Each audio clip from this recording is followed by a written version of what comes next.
Gisugda na ang clearing ug dredging operation sa dike sa Barangay Talomo proper sa Davao City human ang dakong pagbaha niadtong milabayng semana.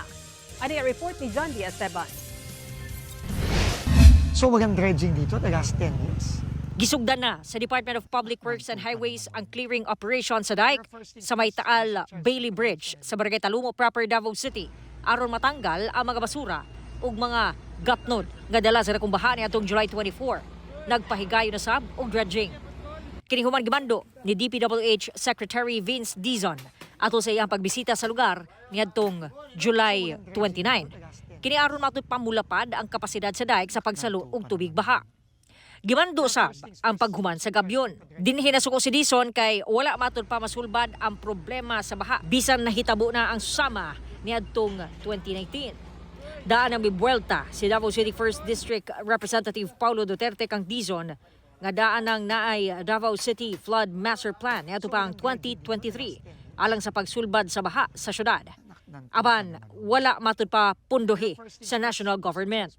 Gihagit sab sa kongresista si Dizon nga imbestigahan ug patubagon ang mga nalambigit sa problema sa baha sa syudad.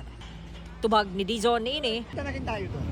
Papunta din tayo doon. Pero ang priority namin ngayon, i-address yung flooding sa mga kababayan natin doon. Kasi grabe yung dinaanan nilang hirap doon and they deserve better than that. base sa bagong pahayag nga gipagula ni Congressman Pulong, nagpasalamat kini kang Dizon. Sa matud pa commitment ni Dizon nga ilakip ang Davao City Flood Master Plan sa proposed 2027 national budget.